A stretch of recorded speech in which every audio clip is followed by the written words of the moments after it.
Doctor Rao. आज हम जिस सर्जरी के बारे में बात करेंगे वो है phenyl lengthening and fat grafting. आप जानते हैं हमारा क्लिनिक हिंदुस्तान का अकेला क्लिनिक है जिसने इस सर्जरी को सबसे पहले करना शुरू किया और पॉपुलर किया। बहुत से ऐसे डॉक्टर्स जो प्लास्टिक सर्जन भी नहीं थे, अब जानते हैं कि ये एक प्लास्टिक सर्जरी है, कि फेलोप्लास्टी है, plastic surgery of the penis. और फेलोप्लास्टी का मतलब है plastic surgery of the penis. ये एक तरह की प्लास्टिक सर्जरी है, किसी भी ऑर्गन को सुंदर बनाना, अच्छा बनाना है प्लास्टिक सर्जरी का काम है। तो इसमें पेनिस को लंबा और मोटा किया जाता है, तो ये प्लास्टिक सर्जरी में आता है। जब शुरू में ये सर्जरी पॉपुलर हुई थी, बहुत से ऐसे डॉक्टर जो प्लास्टिक सर्जन नहीं भी थे वो इसके बारे में ओपिनियन दे रहे थे, ऐसे ही मतलब क्योंकि उनको पता नहीं है, उनको करनी नहीं आती है, तो वो ठीक से कर नहीं पाए, तो उन्होंने कहा कि सर्जरी खराब है। सिर्फ हमने ये बात बताई कि ये फैट जो डाला जाता है ये बचता है, नहीं तो डॉक्टर्स ने बताया कि नहीं ये फैट तो अब्जॉर्ब हो जाता है 6 महीने में, और इस सर्जरी को कर भी रहे हैं, आज की डेट में उसको करते भी हैं, लेकिन उनको पता नहीं कि फैट अब्जॉर्ब होता है नहीं होता, बस आ गया पेशेंट तो कर दिया। लेकिन हमने ये बताया कि फैट एब्जॉर्ब नहीं होता है। अगर आप इसको ठीक से करें 30% तक ही फैट एब्जॉर्ब होता है, जो बचता है वो ज़िंदगी भर बचता है। तो आप 30% एक्स्ट्रा डालिए, आप उसको मोबिलाइज कम कीजिए, हिलाएं मत, क्योंकि बेसिकली कोई फैट ग्राफ्टिंग नई चीज़ नहीं है जो मैं हमेशा वीडियो में बताता हूँ। अगर आपने हमारे वीडियो देखे होंगे, ये सबसे पहले ब्रेस्ट के लिए इन्वेंट हुआ था। सिडनी कोलमैन प्लास्टिक सर्जन थे ऑस्ट्रेलिया के, उन्होंने शुरू किया ये, और ब्रेस्ट में डाले जाता था फैट, जो हम अब भी डालते हैं ब्रेस्ट में, और फिर फेस में फैट डलने लगा, और फिर गर्दन में डलने लगा, चीक्स में डलने लगा। तो इस तरह बहुत जगह फैट यूज़ होता है।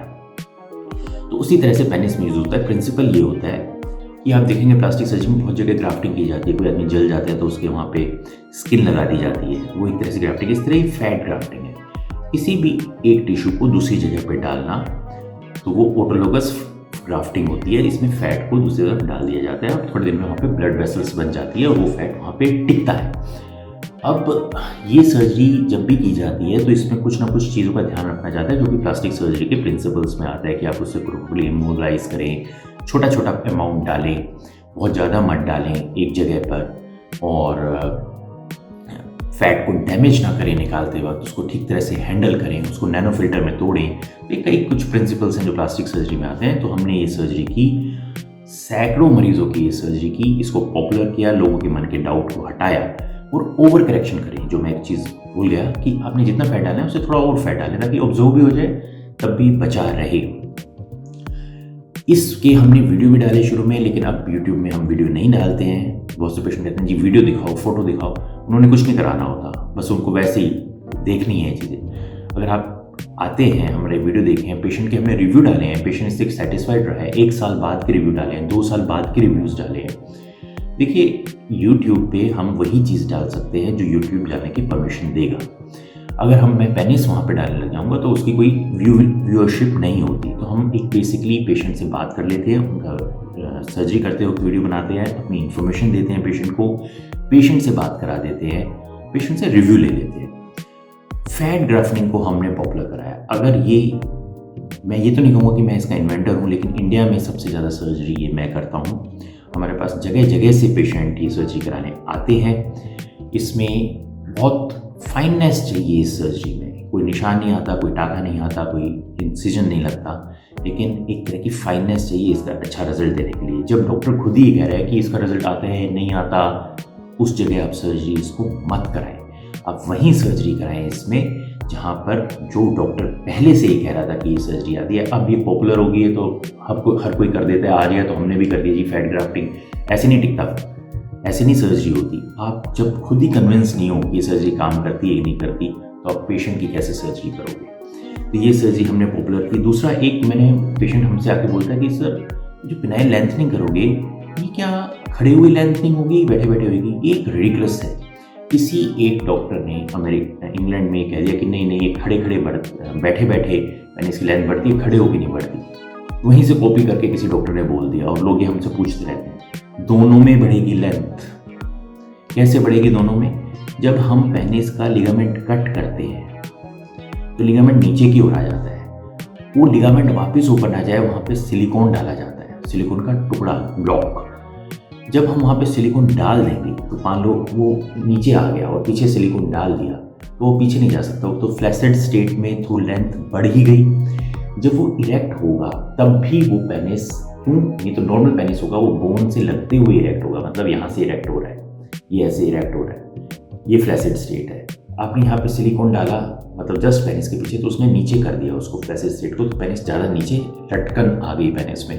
लेकिन जब वो खड़ा भी होगा तो भी वो उसको पेनिस को आगे की ओर पुश करेगा सिलिकॉन, तो वो ज़्यादा लंबा खड़ा होगा। तो एक ये जो एक भ्रांति फैला दी, कहीं से पढ़ के बस बोल दिया, ना सर्जरी की ना पता है कि भाई दोनों स्टेट में लंबा होगा। कितना लंबा होगा? 40% लंबा हो सकता है, 40% मोटा हो सकता है। मोटा तो हम कहें जितना फैट डालें उतना हो जाएगा, लंबा 40% का मतलब जिसका 6 इंच का पेनिस है उसका तो 2 इंच से भी ज़्यादा बढ़ जाएगा, लेकिन जिसका पेनिस ही 3 इंच का है उसका बढ़ेगा 1 इंच के करीब। तो आपकी प्रेजेंट लेंथ का, क्योंकि जितनी आपकी लेंथ होगी उतनी ही अंदर होगी, तो उसको उतना ही बाहर निकाल सकते हैं, या एक तो इस पर डिपेंड होता है, लेकिन ये पक्का नहीं है। दूसरी एक और चीज़ होती है कि लिगामेंट ने कितना अंदर की ओर पुल कर रखा है, कितना खींच रखा है। जितना ज़्यादा खींचा होगा उतना ज़्यादा ही पेनिस बाहर निकलेगा। तो ये वो सर्जरी है जो हमने पॉपुलर की हिंदुस्तान में, पूरे हिंदुस्तान में। हमें इसमें कॉन्फिडेंस था, हमने बताया कि ये सर्जरी की जा सकती है, इस तरह से की जा सकती है। ये प्लास्टिक सर्जरी है, इसके लिए आप कहीं और ना जाएं और उसी से कराएं जो कि जेनेटो एस्थेटिक सर्जरी करते हैं। आपको पता होगा प्लास्टिक सर्जरी में बहुत कुछ आता है। ये नहीं होता कि प्लास्टिक सर्जरी में जी फिलर आपने यहाँ लगा दिया, ब्रेस्ट बड़े कर दिए, ये कर दिया, सुंदर बना दिया पेशेंट को। प्लास्टिक सर्जरी में सब कुछ आता है। प्लास्टिक सर्जरी में plastic surgery, cosmetic surgery, hand surgery, microvascular surgeries, बहुत तरह की सर्जरी, फेशियो मैक्सिलरी सर्जरीज। तो जिनको पता नहीं है उन्होंने बोला प्लास्टिक सर्जरी तो जी खूबसूरत बनाने की सर्जरी, ऐसा नहीं होता। प्लास्टिक सर्जरी में जब पेनिस कटता है तो किसके पास लेके जाते हैं? किसी का एक्सीडेंट में पेनिस कट गया, किसी की वहाँ पे ट्रॉमा हो गया, किसी की वहाँ की स्किन निकल गई स्क्रोटम की, कहाँ लेके जाते हैं आप? प्लास्टिक सर्जन के पास लेके जाते हैं। तो इसलिए ये सर्जरी भी, ये प्लास्टिक सर्जरी का पार्ट है शुरू से। हालांकि कॉस्मेटिक सर्जरी का पार्ट है, खूबसूरत बनाने का है, लेकिन पेनिस की वो जो सर्जरी है, जैसे जो मैं बताऊंगा नेक्स्ट वीडियो में, पेनाइल इम्प्लांट जब डिस्कस करूंगा, वो सब प्लास्टिक सर्जरी का पार्ट है। लेकिन ठीक है, बहुत लोगों में इनसिक्योरिटीज है, अपना जो भी बोलते हैं, लेकिन अगर आपने ये सर्जरी हमसे करानी है तो आप हमसे ज़रूर आके मिलें, हमारे वीडियोस देखें, जिसमें सबसे ज़्यादा वीडियोस हैं पेनाइल लेंथनिंग, फैट ग्राफ्टिंग के। यहाँ पे हमने पेशेंट से रिव्यूज़ भी लिए हैं लगातार पिछले, और उनसे बातें भी की है, सर्जरी करते हुए भी बता रहे हैं, फैट निकालते हुए भी बता रहे हैं। तो अगर आप ये सर्जरी कराना चाहते हैं तो ज़रूर हमसे आके मिले, और आपने अपना टाइम दिया, इसके लिए मैं बहुत बहुत आभारी हूँ। चैनल को लाइक करें, सब्सक्राइब करें, तभी आपको पता लगेगा और आप में कॉन्फिडेंस आएगा। जब इतने लोग की सर्जरी करा रहे हैं तो मैं भी करा लेता हूँ। बिल्कुल सेफ सर्जरी है, बहुत अच्छा रिजल्ट है, कोई आपको इसमें परेशान होने की ज़रूरत नहीं है। आपने अपना टाइम दिया उसके लिए बहुत बहुत धन्यवाद। Thank you.